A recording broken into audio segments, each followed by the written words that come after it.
When I started collecting coins, one of the things I did a lot of was looking through bankrolls for coins with higher rarity and value to them. And one of the things you would run across every now and then was a modern piece that still had a much lower mintage than the other coins like it. Rarity is one of the biggest factors when it comes to making a coin valuable and desirable. When we talk about these modern rarities, we're talking about coins that have a significantly low mintage compared to the coins like them from other dates. Not necessarily low in terms of it's actually a low number, but low compared to what they normally are made into. For instance, we had one of these just last year with the 2024 Denver nickels. In 2023, Denver produced over 738 million nickels.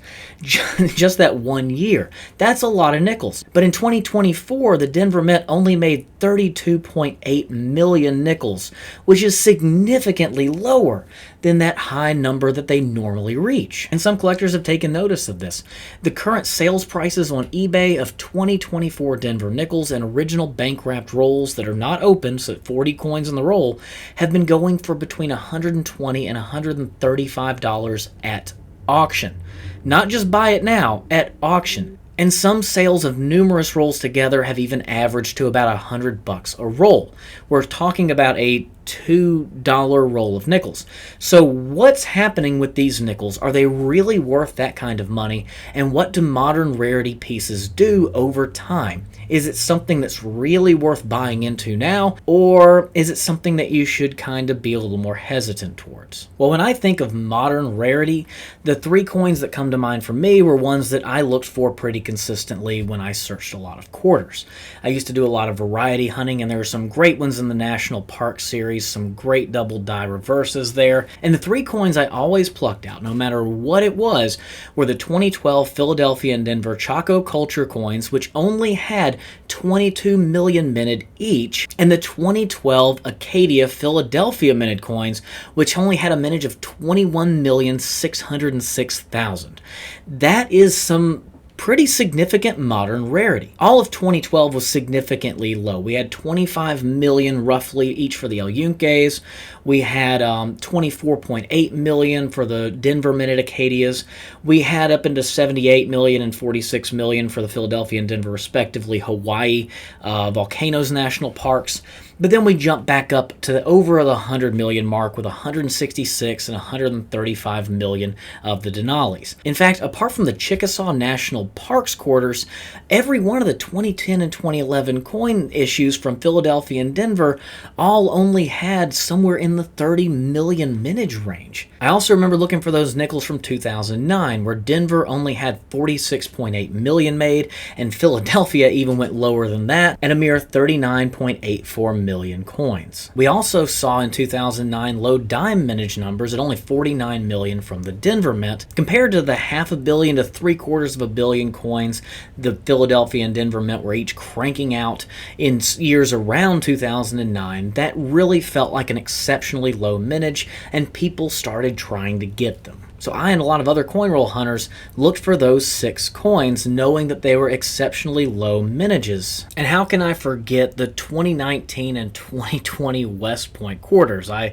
almost forgot to put them on this list. With only 2 million minted of each of those, and only released into circulation, so you had to actually find them in bank boxes, rolls, and change.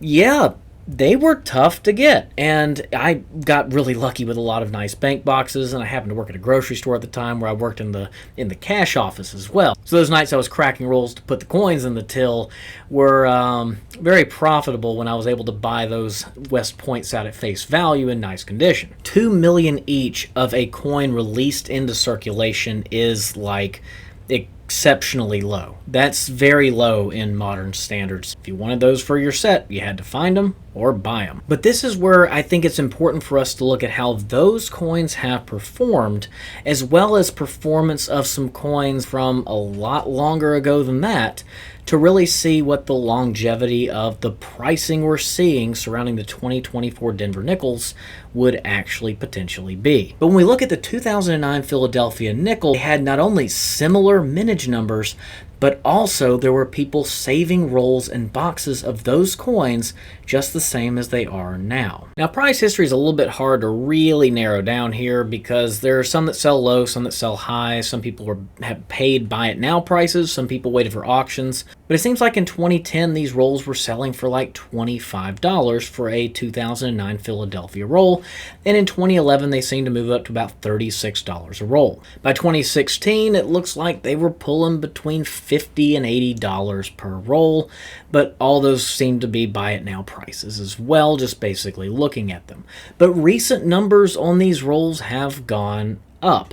A couple of years ago, they were doing about $150 to $200 a roll, it looked like, whenever they did sell. But then again, there was a sale of one that sold for like $90, so it's kind of hit and miss. That one might have been an auction. But recent sales have been in like that $90 to $150 range, it looks like, for those 2009 Philadelphia rolls. So we have seen a significant rise from the values of 2009. First, I want to mention that not all of that is just pure profit. Remember, 2009 was 16 years ago, and the first recorded sales I could find from 2010 being 15 years ago, there's been 45% inflation since that time. So the people who bought those rolls at $25, well, realistically, in today's terms, that's the equivalent of them buying it at about $36. Now, they have gone up significantly since then, so there's plenty of profit if they're actually able to sell them at those higher prices today. And people who are buying rolls in 2016, well, we've had about 33% inflation since then. So that $70 to $80 price point that people were picking them up for at that time is more like, $90 to $105 now. So inflation has not been as kind to those rolls, and they probably have not really beaten inflation very much. But there are some coins from long ago with significantly lower mintages than this in a nice mint state condition that don't sell for that much money. And this is where interest factor and longevity of the coin really need to come into question. One coin that comes to mind is the 1939 Denver wheat cent. You can get one of those in a mint state red for like $10 at any coin shop. And in lower conditions of mint state red, they're even cheaper than that. We're talking about a really nice looking one for $10. Now remember, with wheat cents, they change color over time. Nickels don't. So if they stay mint state for the nickels and they're not messed with, they should stay their original color and maybe develop some toning, but that's about it. With cents, you'll have a lot of them degrade into red-brown and brown. So the survivability in red is going to be a little bit less than your typical nickel. So it's not an apples-to-apples comparison because the cent is actually probably going to be a little bit tougher to keep in the nicer condition than the nickel, making the nickel easier. But we're talking about a coin in 1939 that was worth 1 cent that now you can get an exceptionally nice coin for $5 to $10. And what was the mintage on that coin? 15.16 million. So if you had kept a roll of 1939 Denver cents in 1939, hopefully you bought them when you were an infant then so that you'd still be alive today to have them, the penny that you spent to buy each one of those would be equivalent today to about $2.30, meaning that if your coins all survived into a mint state red from 1939 when you bought the roll, today you would have a little bit over possibly a 100% increase in their value. And although the roll would now probably be worth between $250 and $500, original bank wrapped excluded because that would kind of bump up the value for a lot of collectors, but the roll itself, between $250 and $500, you would have spent probably around $110 to $120 worth of value today to acquire the roll at that time. See, a lot of people, when they buy coins, they don't account for inflation. Coins have to beat inflation for them to be worth you investing in my opinion. And they might not be a crazy beat the S&P 500 kind of thing, but they do need to actually at least appreciate more than inflation for the coins to really be something that's worth an investment into if you're interested in having your coins retain and gain value to more than you actually paid for them. And in a nice BU mint state red, nothing's happened to the coins, these coins obviously would appreciate to those ranges.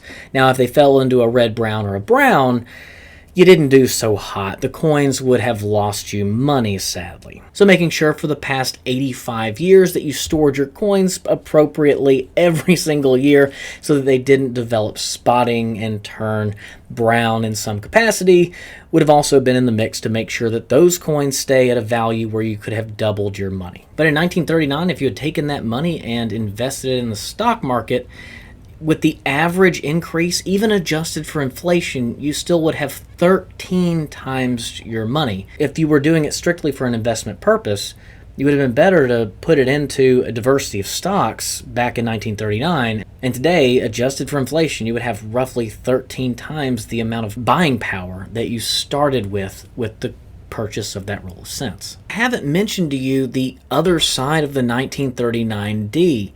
PCGS estimates that there are about 10,000 of them surviving in mint state red. Yet the coin in lower mint state red grades is like $5 to $10. But in just the last 23 days, since the 1st of April, there have been over 3,100 BU and uncirculated Jefferson nickels from 2024 Denver that have sold on eBay. Yes, I counted. So in the last 23 days, a number equal to a third of the estimated population of all the 1939 Denver wheat cents surviving in a mint state red have sold of 2024 Denver nickels at half the price that you can get one of those scarce mint state red 1939D wheat cents for. I don't get it. I don't see this being a coin that 30 or 40 years down the road, the hype is going to survive. I don't see this being one that collectors who paid $130 a roll now to get are really going to see that value out of it in the future. It's twice as common as the 39D wheat cent.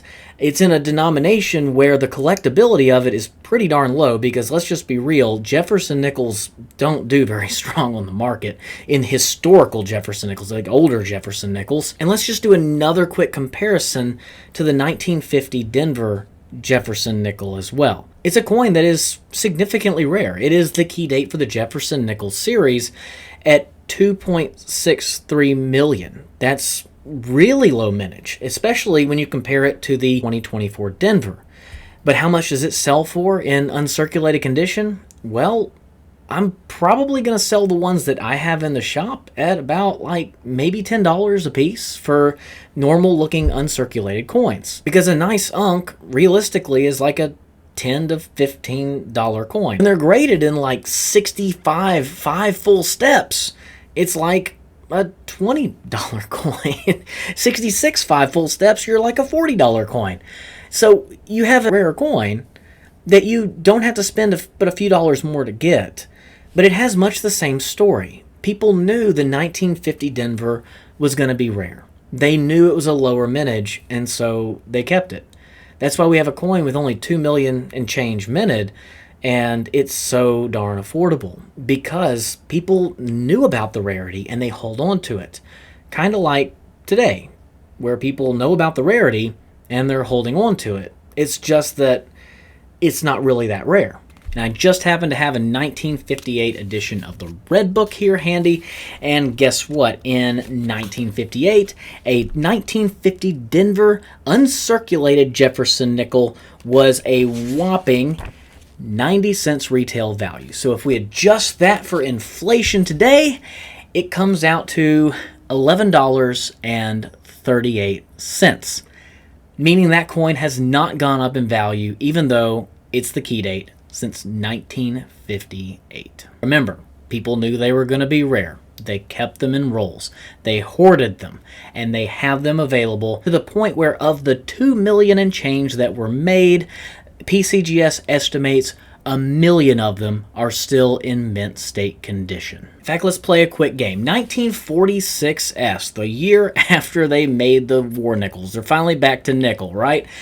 13.5 million minted. Only 13.5 million. $50 tube, and there's a major double die obverse you could find in that one that's worth a lot of money. 1940-70, 38 and change million minted, $70 tube. 1947S, 24.7 million, $70 tube. 1948S, 11.3 million minted, $95 tube. Which I really don't know why that one grays at that high, since the estimated mint state survivability is about the same as the other ones. But anyway, 1949D, which is one where you can get another major cherry picker's guide variety out of it because it's got that D over S. It's a 36 million minted coin and it's a $200 tube, but people are looking for the dadgum D over S. That's why it's a $200 tube. Then we get to 1949S with only 9.7 million minted and it's a $160 tube, almost 3.5 times as rare. If you're buying that key date 1950D nickel by the tube, Gray Sheet has it at a retail value of under $10 a piece at $390 for a roll of 40 of them.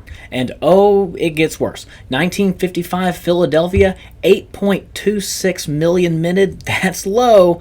It's a $24 roll. 1956 Philadelphia, 35.8 million minted.